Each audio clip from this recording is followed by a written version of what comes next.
Hello, good morning mga dudes and babes. Panayad na maagang linggo sa inyong lahat yan. At nandito na naman tayo mga lodi. At syempre magpapapawis na naman tayo. At ito na yung nakagawian natin lodi. Tuwing weekend tayo ay nagbabike yan. Syempre exercise to. Good for the heart.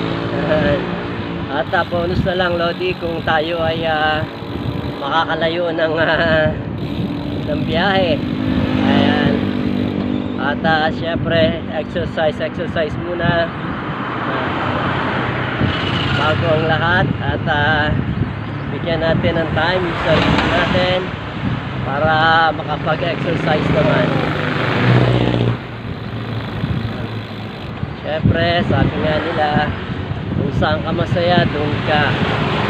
Kaya isa tayo lods.